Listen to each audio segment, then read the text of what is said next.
My wife divorced me by email while I was serving in a war zone, and that wasn't even the worst part. I was 7,000 miles from home when it happened.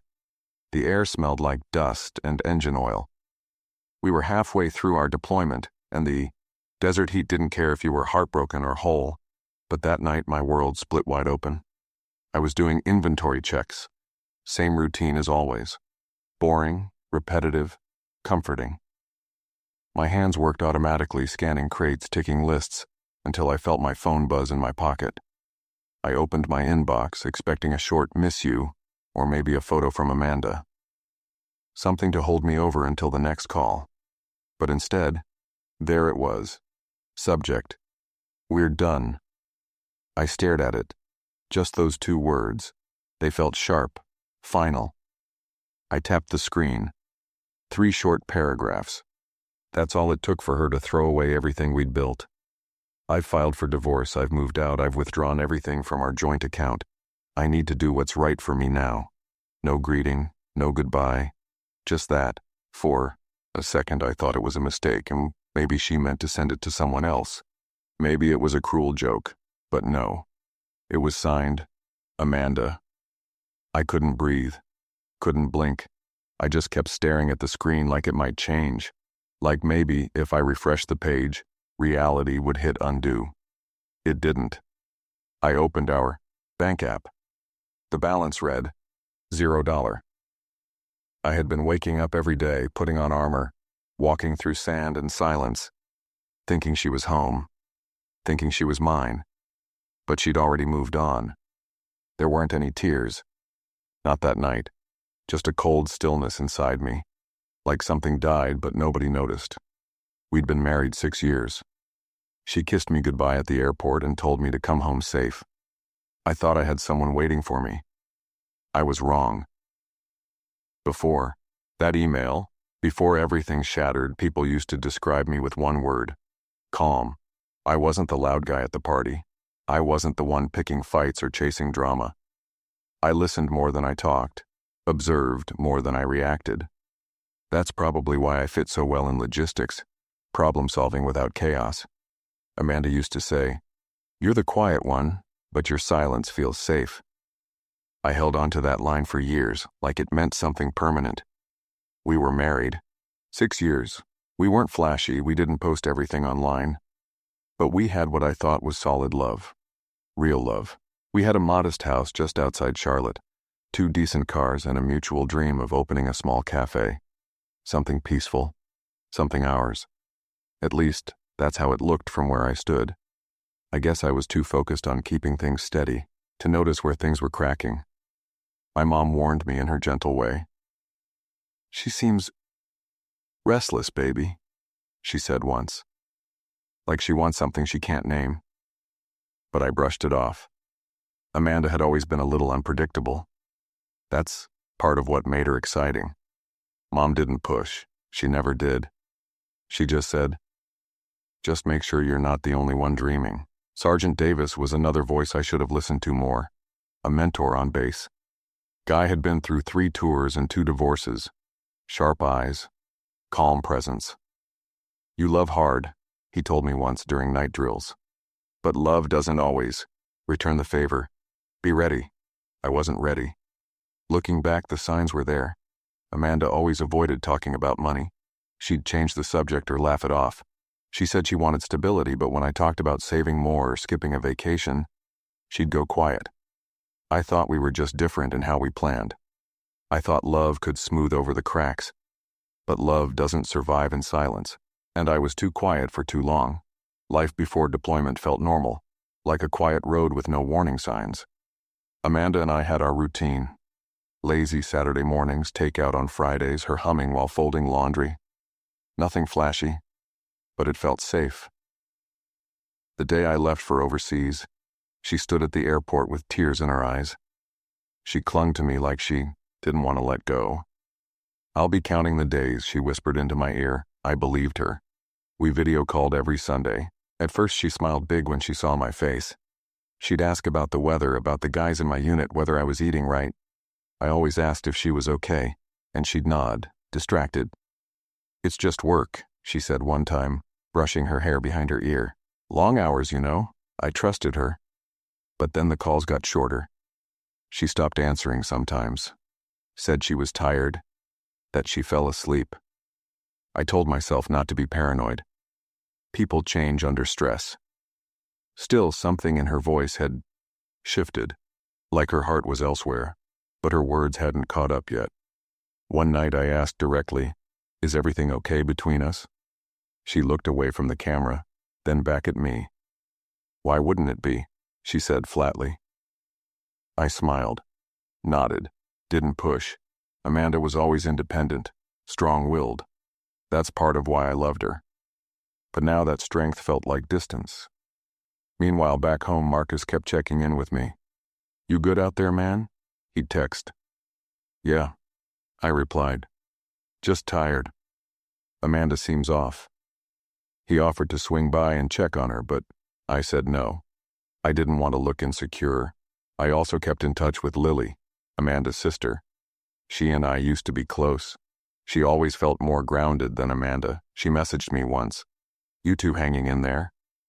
"Trying," I replied. She didn't say much after that. Everything felt like it was hanging by a thread.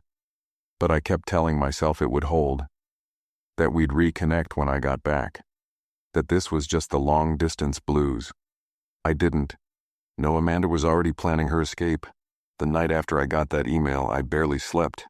My mind kept replaying everything, from our first date to the last call. It didn't feel real. Like maybe I'd wake up and find out it was some sick prank. But it wasn't. I called Amanda right away, straight to voicemail. I called again. Same thing. I left a message trying to keep my voice calm. "Amanda, I got your email. I don't understand. Please call me. Let's talk." She never called back. A few hours later, I got a text.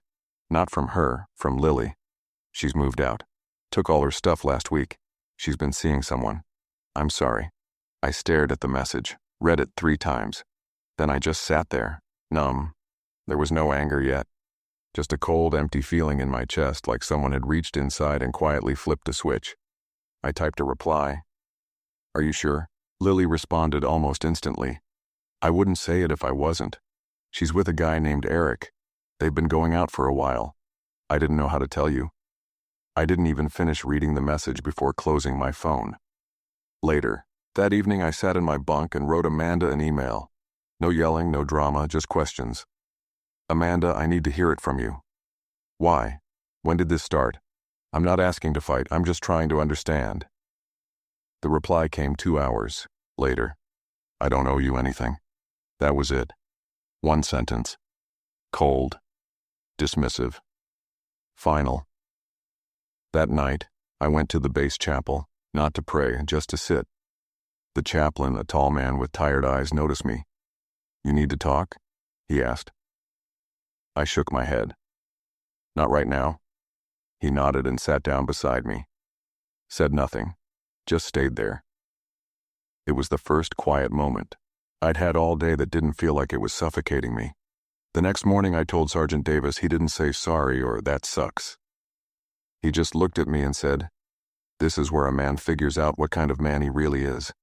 I carried that with me, because I knew now the cracks weren't new. They'd been forming long before I left. I just hadn't been ready to see them. There's no time to fall apart in a war zone. Even when your life back home has just burned to the ground, you still have to show up for roll call, check equipment, and load crates like nothing inside you is broken. But I was broken. Grief doesn't always come with tears. Sometimes it's just silence. Heavy, suffocating silence. I carried that silence with me everywhere I went. In my boots, in my chest. In the space where Amanda used to live inside me. I didn't talk to the guys about it. What would I even say? My wife left me for another man and emptied our bank account while I was risking my life. Nah, that kind of pain doesn't belong in a group chat. So I ran. Every morning before sunrise, I'd lace up my boots and run laps around the compound until my legs burned. Until my thoughts stopped spinning. Until all that was left was breath and dust. Some mornings Davis joined me. He didn't ask questions, he just kept pace beside me, breathing steady. One morning after a long run, he finally said, "You're not trying to outrun her. You're trying to outrun the version of you that let it happen." I didn't respond, but he was right. In the evenings, I started writing letters I never planned to send. Not to Amanda, to myself. Pages filled with questions I didn't have answers to. Sometimes just angry scribbles. Other times, quiet confessions. You missed the signs. You loved blindly. You're still standing. I folded them and put them in a box under my bunk, like pieces of me that I didn't want to lose, but couldn't carry in my chest anymore. Marcus messaged me now and then. Let me know if I need to fly out and smack somebody. You still breathing? You want me to burn her house down or just mildly inconvenience her? He made me laugh when I thought I'd forgotten how. One night sitting outside alone, Davis handed me a bottle of water and said, "Sometimes revenge is just living better." I nodded like I agreed, but inside, a part of me whispered, living better isn't enough. Not for this. It took me a few weeks to stop hurting, not to stop feeling, just to stop bleeding. The anger never exploded. It settled instead, deep inside, me like a cold calculation. I wasn't going to scream. I wasn't going to beg. I was going to understand, so I started pulling pieces together. Between missions, I logged into our old shared accounts. Credit cards, insurance, bank records. I downloaded everything, dozens of PDFs, printouts, statements, the kind of stuff Amanda thought I never paid attention to. But I did. I just never said much. What I saw made my jaw tighten. Amanda had started moving money 2 weeks before I left. Small transfers at first, then a big one just days before that email. She wasn't just leaving me, she was replacing me. I didn't have access to her personal accounts, but one thing she didn't expect, I still had visibility on our joint account activity, where the money went. It led to another account. New, joint. Eric's name was on it. That was her boyfriend. That's who she'd been seeing behind my back, and now he had half of everything I'd worked for. That was her mistake. I messaged Marcus. I need help. He called immediately. Say less. What are we digging for? Bank transfers. Any addresses tied to that new account. I need everything. Quietly. Marcus had a way of getting things without leaving a trail. He didn't ask why. He already knew. A few days later he texted, "Got you a name, an apartment, and a picture of them holding hands outside a car dealership." I didn't reply. I just stared at the image. Her smile looked the same, but it wasn't for me anymore. Next, Marcus introduced me to someone named Janelle, a paralegal he knew from college. She didn't waste time with small talk. "Send me everything you've got," she said on the first call. I uploaded everything to a shared folder. She looked it over and called me back that night. "She's toast," Janelle said calmly. "She used military housing funds to open a personal joint account with someone else. That's not just shady, that's possibly criminal." I was quiet. "You want to go the legal route?" she asked. "Yes." "No drama. No drama. Just truth." There was a pause. Then she said, "Good. Amanda thought you were the quiet type. She didn't realize quiet doesn't mean blind." That line stuck with me. Because she was right. I wasn't blind anymore. I wasn't hurt. I was focused. Coming home didn't feel like coming home. No welcome sign, no hug at the airport, no Amanda. Just cold air and a quiet Uber ride from the base to my empty driveway. Our house, the one we both picked, looked smaller now, colder, like it had been drained of something human. She was gone, of course. Took the couch, her books, the artwork I never really liked anyway. Left the walls blank and the bedroom empty except for my military duffel still in the closet. I walked from room to room in silence, shoes crunching over dust. The only sound was the fridge humming. That's when it hit me. This house was just walls now. Whatever made it a home, she took it with her. I didn't sit. I didn't unpack. I had an appointment. Janelle had connected me with a lawyer, Mr. Khan. Older, gentleman, wore a perfectly pressed suit and carried himself like a man who let facts speak louder than emotion. He greeted me with a quiet nod and gestured for me to sit. I reviewed the documents, he said, flipping open a brown leather folder. This isn't just betrayal, it's financial fraud. A significant portion of what she withdrew was tied directly to your military housing allowance and deployment bonuses. I leaned back, jaw tight. What are my options? You can press criminal charges. You have every legal right to. Or, he paused. We file for full financial restitution, quietly, no media, no drama. That's what I want, I said. No spectacle, just the truth on record. Mr. Khan nodded slowly. Smart man. Most people want revenge. You want justice. Amanda had bet on the idea that I'd be too tired, too heartbroken, or too far away to fight back. She was wrong. By the end of the meeting, paperwork was filed, notifications were sent, a hearing date was locked in. As I walked out of that office, the winter air hit me sharp in the face. It was cold, but I welcomed it. For the first time since that email, I felt like I was standing on solid ground again. I didn't care about the money anymore. I cared about the principle. I had given her trust. She gave me lies. Now I was giving the system proof. The courtroom wasn't dramatic like in the movies. No yelling, no gavel slamming. Just white walls, a sleepy judge, and cold chairs that squeaked when you shifted your weight. Amanda walked in 10 minutes late, dressed like she wanted to look serious.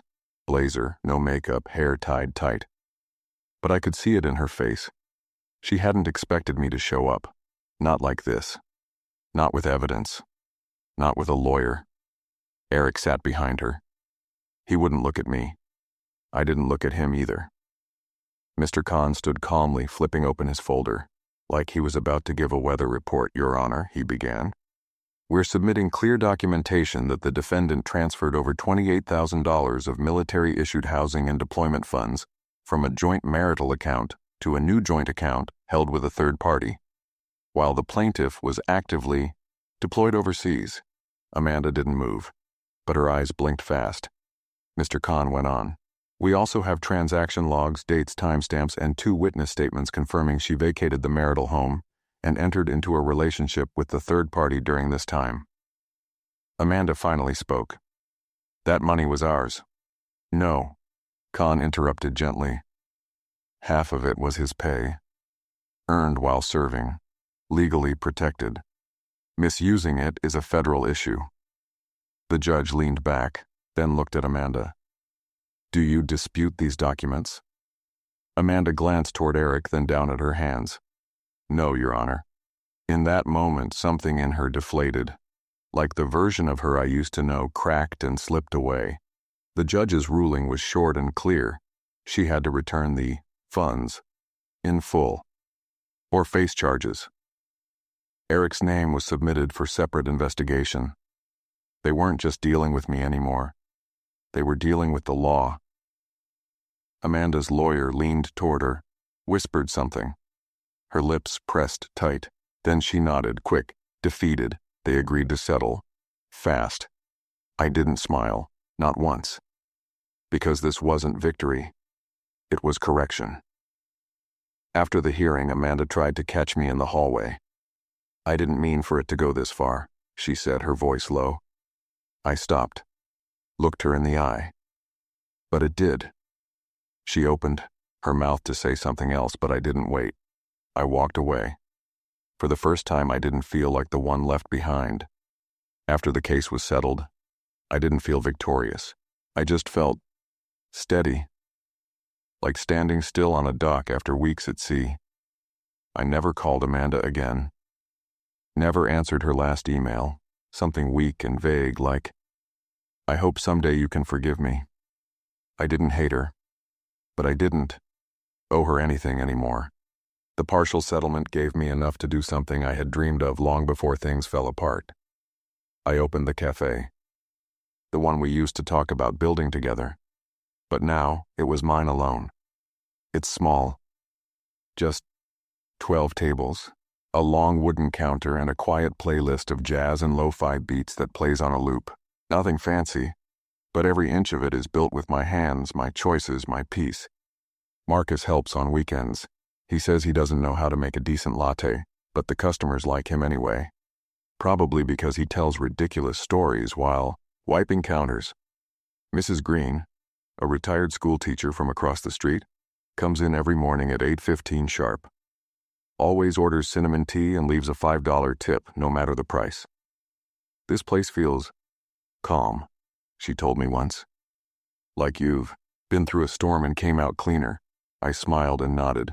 I didn't say anything. Some things don't need to be explained.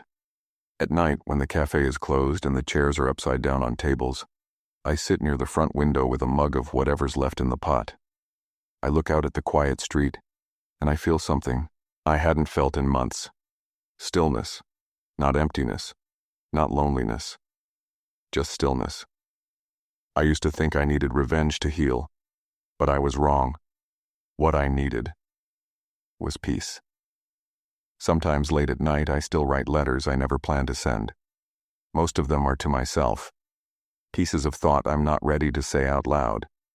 But one of them, one's for Amanda. It's short, just a few lines. I keep it folded. In the back of an old notebook I found during deployment, it says, "Thank you. You freed me. You showed me who you were. And in doing that, you helped me find who I really am." I never signed it. She'll never read it. And that's okay. Because it's not for her. It's for me. Sometimes we spend so much time trying to get back what we lost, we forget to build what we need. Amanda left with the money, the furniture, and the promises, but I kept my mind, my heart, my growth. She taught me in the harshest way that not everyone who walks beside you is meant to stay till the end, and now I don't carry her anymore, I carry peace, and that finally is enough.